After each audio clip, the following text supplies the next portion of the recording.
ভাইরা আমার, নবীজি মেরাজ থেকে ফিরে এলেন। এবার আসল দায়িত্ব এসে গিয়েছে। মেরাজের পরই মদিনা মুনাওয়ারায় রাসূলুল্লাহ হিজরত করলেন।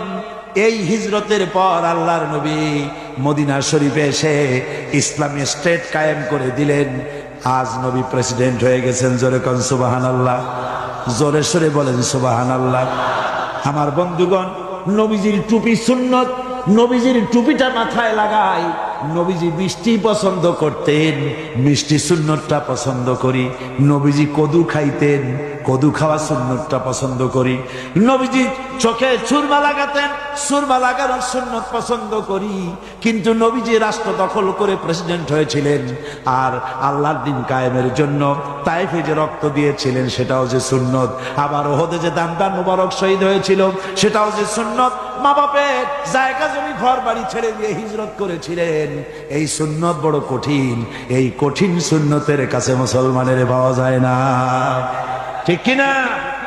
এই সুন্নত গুলি পালন করা কঠিন। নবীর কোন সুন্নত ছোট নয়।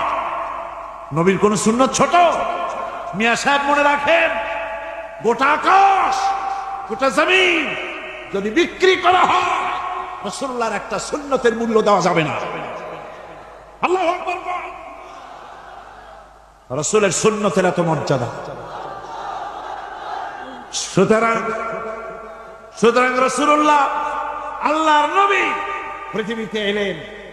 আমরা রাসূলের এই সব সহজ পালনের সুন্নত গুলির পথে আছি, কিন্তু কঠিন সুন্নতের কাছে নাই, ঠিক কিনা?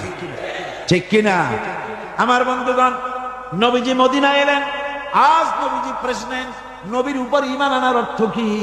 ঈমান আনার অর্থ এটা শুধু নয় রবিউল আউয়াল মাস এলো আর ইয়া নবী সালাম আলাইকা, ইয়া রাসূল সালাম আলাইকা, তুম পর লাখো সালাম, হাজারো সালাম, কোটি সালাম। এরপরে বাজারের সব মিষ্টিগুলি খাইয়া ভাবলাম, যেন বলে দিলাম রসুল দেখো তোমারে কত ভালোবাসি। তোমার মহব্বতে বিরাট একটা মিছিল করছি, তোমার মহব্বতে বাজারের সব মিষ্টি খাইয়া ভালাইছি। বলো আর কত তোমারে ভালোবাসা যায়? আহারে, ওই নবীরে গাল দেওয়া হলো। কয়জন তোমরা মরছো? নবীরে গাল দেওয়া হলো। নবীর সুন্নত ভুলণ্ঠিত হতেছে। নবী যেই উদ্দেশ্যে এসেছিলেন পৃথিবীতে, দামদার মোবারক শহীদ করে দিয়েছিলেন, সেই ইসলাম জমিন থেকে বিদায় হয়ে যায়। সেজন্য কি অবদান তোমার? শুধু মিলাদ পড়লে পরে নবীজির ওই সুন্নত, নবীর ইমানের হক আদায় হবে না। জোরে বলেন হবে নাকি? কি কোন হবে?